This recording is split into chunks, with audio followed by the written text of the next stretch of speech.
Fast forward, any come out watching so high GH Politics Avenue. Podcast or set trainer because making headlines na Germany need to be action ewaha. Any dem nya hombrakse mu yanko yingsemu. Na Akwatia by election coalition underway. But from projections so far no Solomon Kwame Sumadu Osha the Kakono 19.95% Sanso and Bernard Baidoo and so Ekuta 80.05%. There the PF say NDC nkonimdie no yakoye ne dia ye hwe easy say obeba na afi wotimi declare abano ba hye no so mam say basa wi akodo na ne timi so na yenya NDC ni MPP ni bia Black Maria IGP edebaye no onyankofo bi chi omu ehiem na we de ekoye NDC ni MPP a ni a no mo ye basa ho onia ye mo nwura nsem no ni hwe ne ekọ ene de ba hye no so mam say how say GH Politics Avenue. You realize that Akwatia generally has a much better voter turnout. And so I could say that, well, maybe in terms of the by-election, it could follow that trend, but just maybe the averages, it may do a little better because of how generally the people of Akwatia show up to vote. Well, and if you look at the pattern and in terms of historically how things have been in Kemeny, you look at the demographics of that particular Akwatia constituency, the economic profile of the constituency, you have majority being minors, businessmen and women who would definitely not leave their businesses to come and spend too much time in the queue, right, to vote. And so you can understand why they would now have to juggle between attending to their businesses and then also making some time to come and vote, because it's not an election day. Plus the fact that a number of these persons who are minors would also, be going to look out for their daily bread as well. And then you balance it out, you juxtapose that with going out there to go and vote. So that would influence the outcome of what we are seeing. But if you look at what happened in 2024, it also would give you a clear idea of how things are playing out, especially because of the enthusiasm. A number of things happened prior to today. We had the funeral of the late Ernest Yalkome few days before this particular by-election today. And earlier, we touched briefly on the element of sympathy.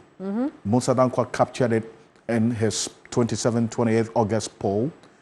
Sympathy was the last but one consideration for the people of Akwatia on what they're going to vote on. That was just about 4% of the respondents saying they were going to vote on the basis of sympathy.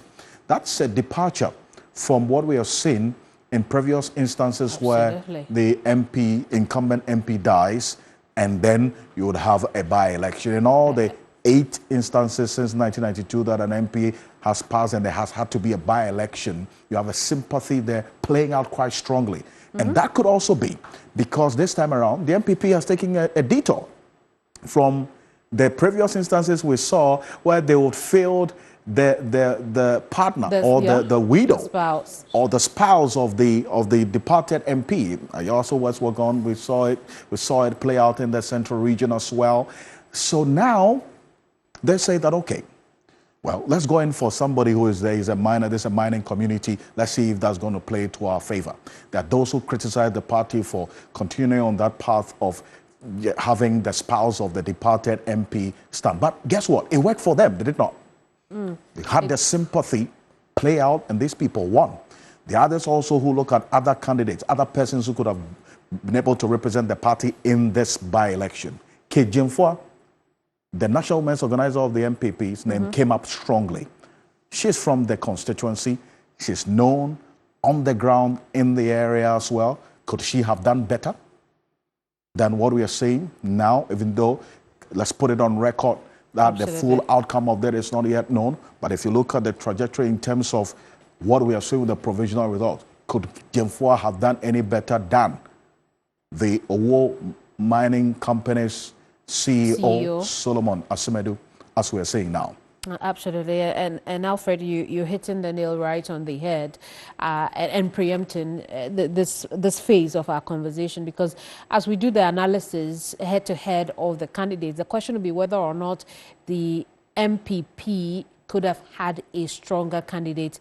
And we'll look at that as part of our conversation here just before we head back to the dashboard and bring updates on 18 more polling station results that have trickled in so far. So let's bring the conversation to the table quickly, and then I'll come back to you.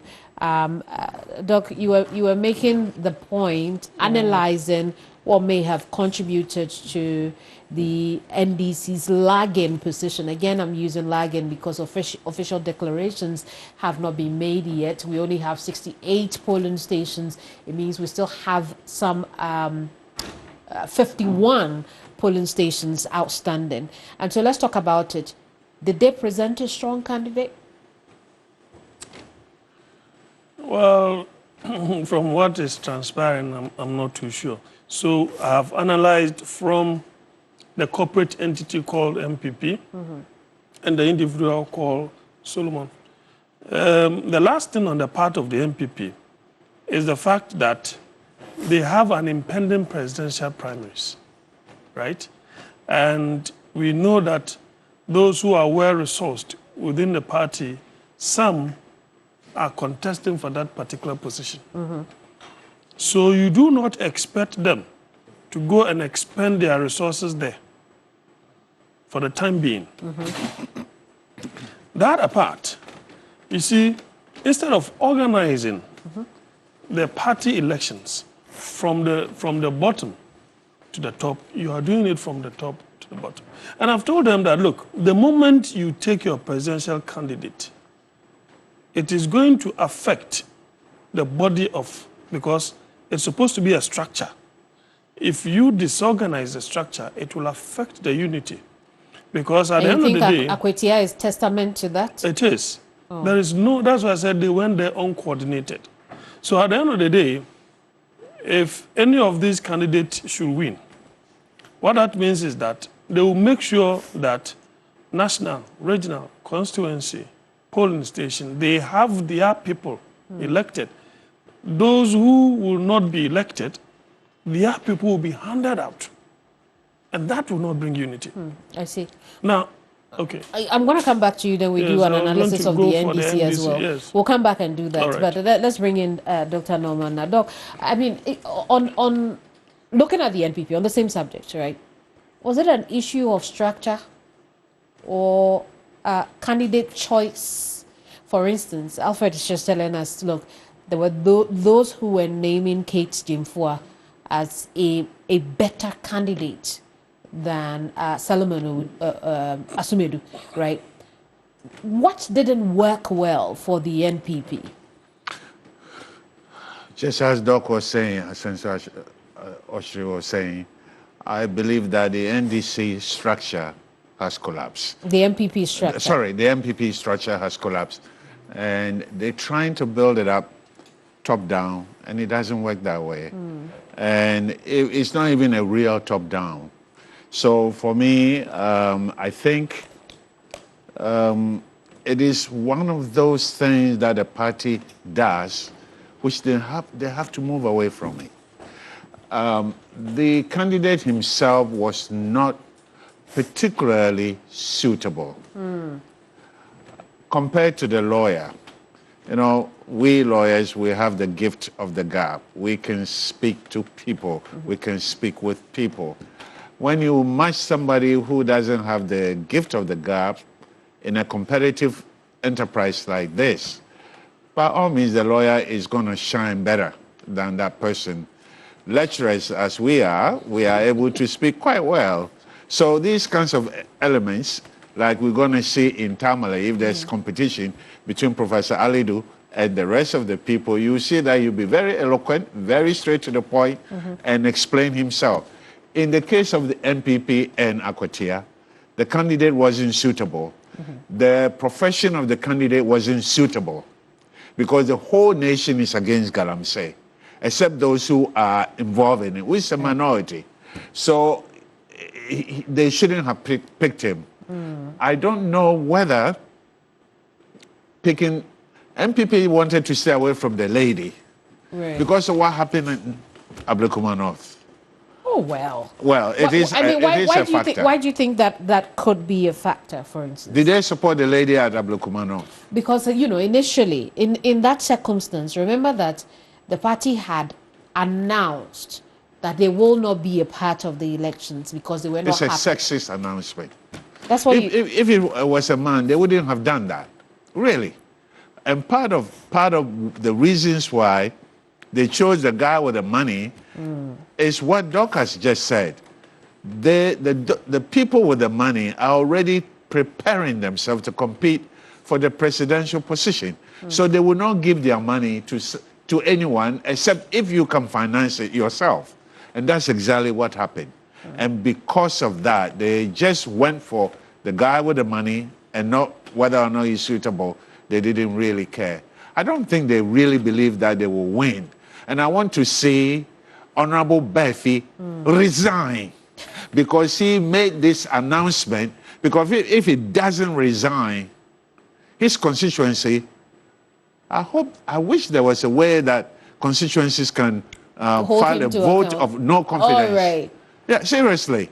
Who compelled him to make that statement? That if MPP doesn't win, he will resign. MPP will not win. I mean, I don't think he's going to do that. No, he should. Otherwise, the party should kick him out. Why?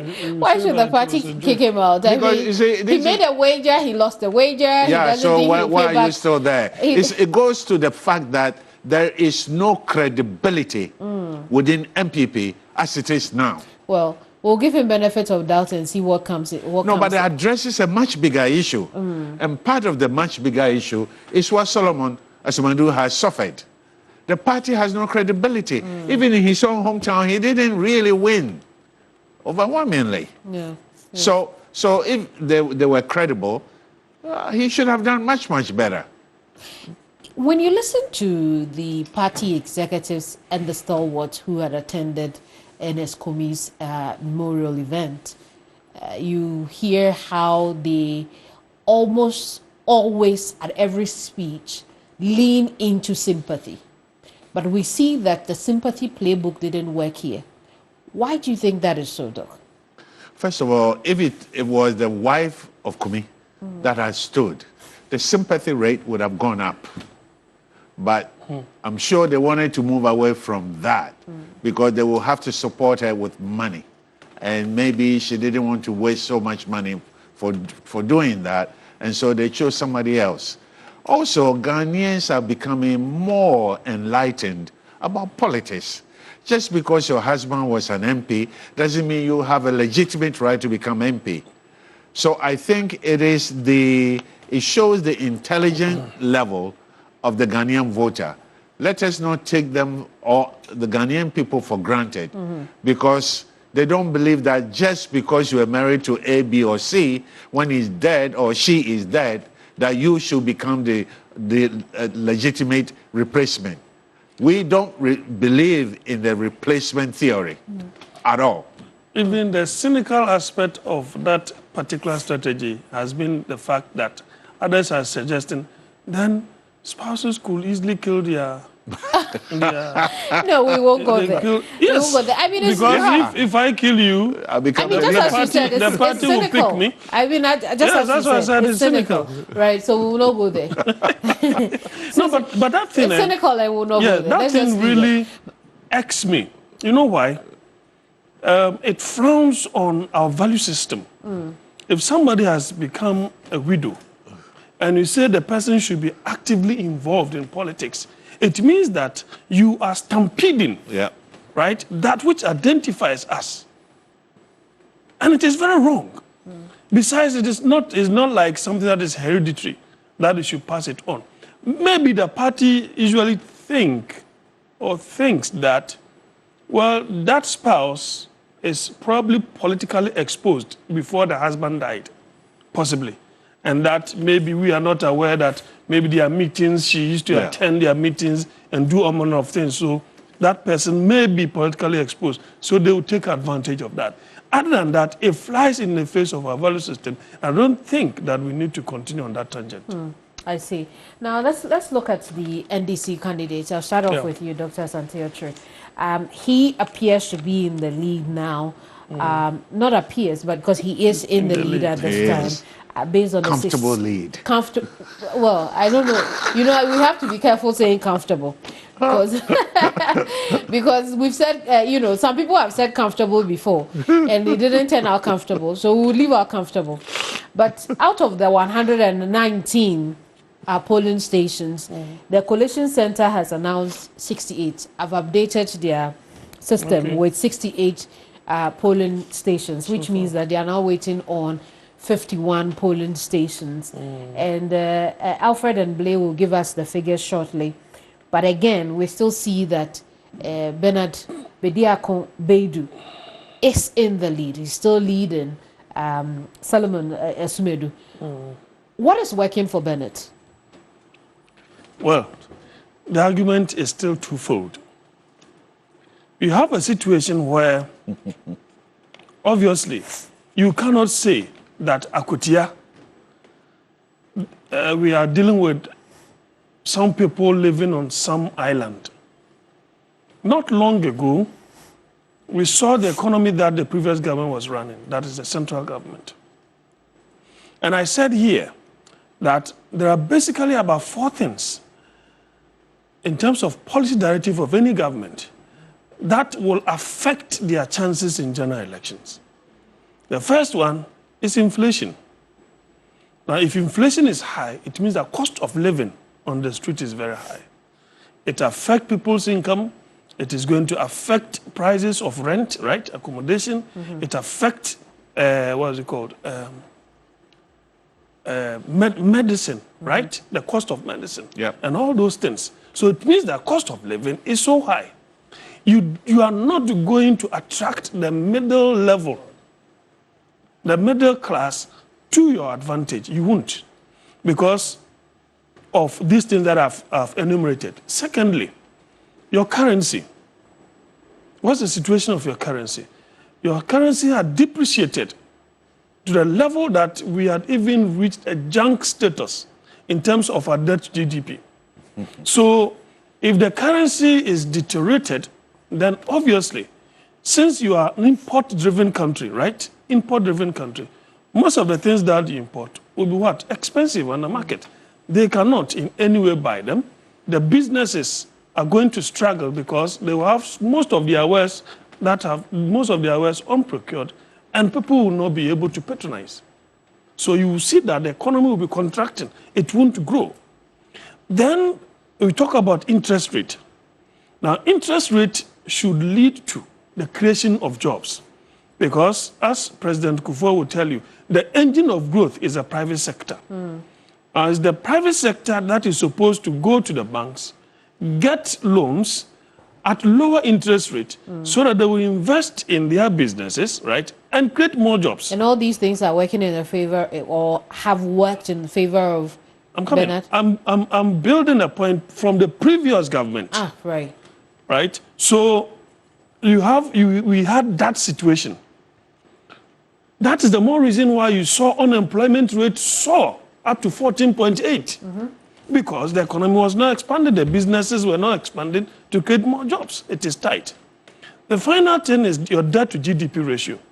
Now we hit as much as 80-something%. If you are talking about 100% and you are hitting around 81%, if you take, compensation, you take, your debt servicing and other things, this is what you have. If government is the biggest spender, their spending creates jobs, supposed to create jobs. They're supposed to do roads, right? They're supposed to construct hospitals, construct schools. But here is the case. There is no allowance for the government to do so.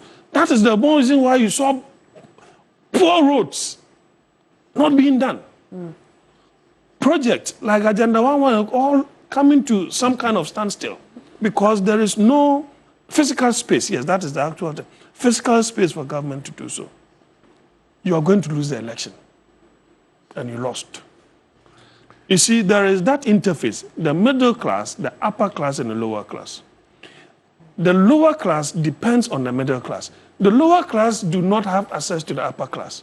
So if you collapse the middle class with this DDEP, Domestic Debt Exchange Program, now it means that people will become more impoverished because that interface that is assisting those at the lower level is gone. You are going to lose the election. And you see, that is why they lost miserably. Fast forward, you have a new government. They have won massively. Suddenly, which I did not expect, you have a cedi outperforming the dollar and other major currencies.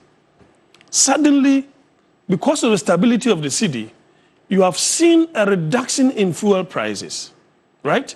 That has led to a reduction in transportation fares. Transportation fares coming down will affect ordinary Ghanaian because most people use commercial vehicles and trotro, right, to travel about. So once these things have come down, they will have to respond positively. That is why I analyzed and said that MPP was going to lose Ablekuma North. At the time, yes. A lot of these things that you spoke about apply. Thank you. So the point is that I've seen reduction in prices of so many goods and services. It is not a perfect situation. Now, inflation has come down. Food inflation has come down. So it means that though we are in a harvest season, we need to see how the lean season will also behave. So all of these indicators are positive. Akwatia people are not islanders. They are part of Ghana. So they will respond positively. So that is a central government influence. On the candidates, Bernard Bediako. Thank you. Okay. The people of Akwatia. Then you come to the candidate himself, his character, his demeanor, right? How articulate he is, the approachability. Is he approachable? Here is the case we are talking about a constituency executive. What that means is that he has had that rapport on regular basis, right, with the voters, the electorate over there. Remember that in the 2024 elections, Mr. Kumi, if it is not disputable, edged over Mr. Yadom a little over 2,000 votes. This does not translate into voting for Dr. Bawumia. Dr. Bawumia beat Mr. Mahama, His Excellency, the current president, some hundreds of votes. So it means that the electorate, two things, they might have done two things. One, either they did not like Bawumia and voted for Mr. Mahama after voting for Kumi, or when they voted for Kumi, they did not vote the presidential. I get it, but so on the subject of relations with the constituency, that Solomon too also is a treasurer for the constituency as well, so he also has relationship with the constituency. So I'm just wondering whether or not Bernard Bediako's lead at this point is only as a result of the goodwill the NDC has at this time, or whether it is because he himself is a strong candidate. I mean, perhaps at this point it's a little too early. Not too early, but a little too late to decide whether he's a strong candidate or well, too early, depending on how you look at it, right? Because if you are looking at 2028, you say too early. But if you are looking at the fact that he's already in the lead, it's too late for you to determine whether or not he was a strong candidate by himself, or it is the party performance that is rubbing off him. What do you think? Bernard, it's a complex issue, and it's a combination of the popularity of the president himself, his political capital, his social capital, his high social acceptability. But the approval rating for the president within that particular constituency is not even more than 50. That's right. He has a higher. Yeah, but it's still based on Musa Dankwa's poll. Yes, exactly. Yes. But it's still valid. It's not even up to 50. So, and the expectation that he will be able to coalesce with the presidency, with the NDC, and bring development to Akwatia. He himself is also a factor. The fact that the people know him, the fact that he's involved in defending people. to we and some of the team course or channel so I'm not so Jimmy Awahara San so body any dumbi Armenia, among Romy, not inside and some more kinds of cry. I have a huge politics avenue.